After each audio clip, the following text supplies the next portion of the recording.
तो पिछले 2 एपिसोड से जो कन्फ्यूजन क्रिएट हुआ है और जो सवाल हमारे मन में थे, हमें लगा कि उसके जवाब हमें इस एपिसोड में मिलेंगे, लेकिन ऐसा बिल्कुल भी नहीं हुआ। और जैसे जैसे लोकी की सीरीज़ आगे बढ़ती जा रही है, उतनी ही ज़्यादा कन्फ्यूजिंग होती जा रही है।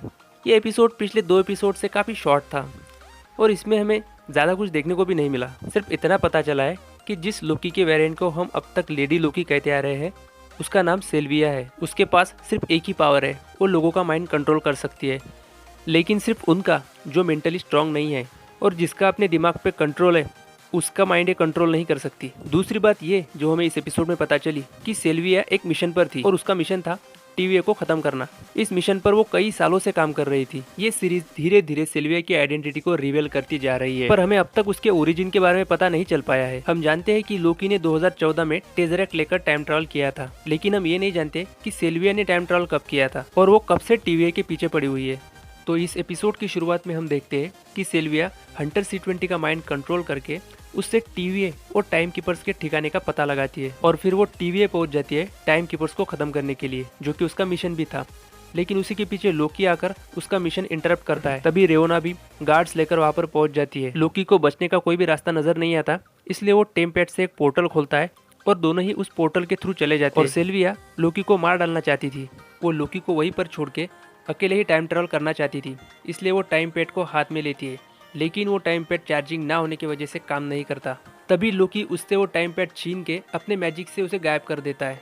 वो दोनों जिस जगह पर आए थे उसका नाम था लेमेंटिस 1। यहाँ पर एक प्लेनेट टूटकर गिरने वाला था, जिससे पूरी जगह तबाह हो जाएगी और ऐसा होने में लगभग 12 घंटे का टाइम था। तो ये दोनों पास के एक गाँव में जाते हैं जहाँ पर उस टाइम पैड को चार्ज किया जा सके। वहाँ से सभी लोग जा चुके होते हैं और उन्हें कहीं पर भी पावर सोर्स नहीं मिलता। फिर एक लेडी से उन्हें पता चलता है कि सभी लोग आर्क की तरफ गए हैं।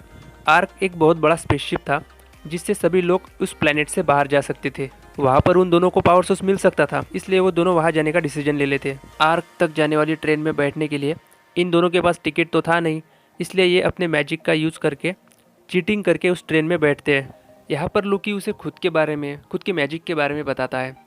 ये भी बताता है कि उसको ये मैजिक उसके माँ ने सिखाया था और वो अडॉप्टेड है। सिल्विया अपने बारे में ज़्यादा कुछ नहीं बताती और इसलिए हमें भी उसके ओरिजिन के बारे में ज़्यादा कुछ पता नहीं चल पाता। फिर गार्ड्स को पता चल जाता है कि ये दोनों विदाउट टिकट ट्रेन में सफ़र कर रहे हैं, इसलिए वहाँ पर एक छोटी सी फाइट हो जाती है जिसमें लोकी को ट्रेन से बाहर फेंक दिया जाता है। अब क्योंकि लोकी के पास टाइम पैड था तो सिल्विया भी उसके पीछे ट्रेन से बाहर कूद जाती है। सिल्विया उससे टाइम पैड देने के लिए बोलती है और जब लोकी टाइम पैड निकालता है तो वो पूरी तरीके से टूट चुका होता है। ये टाइम पैड ही एकमात्र जरिया था टाइम ट्रैवल करने का और अब उसके डिस्ट्रॉय होने की वजह से ये दोनों इस प्लेनेट पर ट्रैप हो चुके हैं।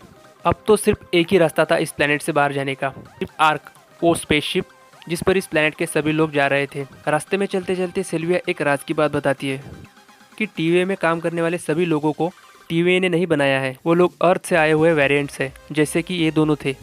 फिर ये दोनों उस स्पेसशिप तक पहुंच जाते हैं, लेकिन वहाँ पर पूरे प्लेनेट के लोग आ चुके थे और बहुत बड़ी भीड़ वहाँ पर जुट चुकी थी और इन सब के बावजूद उन्हें गार्ड से भी निपटना था।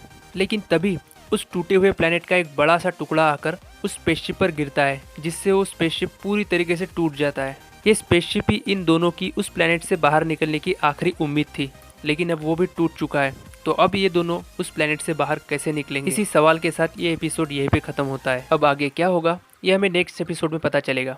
तो बस आज के इस वीडियो में इतना ही। अगर वीडियो पसंद आया है तो लाइक ज़रूर कीजिए और ऐसे इंटरेस्टिंग वीडियोस देखने के लिए चैनल को सब्सक्राइब कीजिए। मैं मिलता हूँ आपसे नेक्स्ट वीडियो में।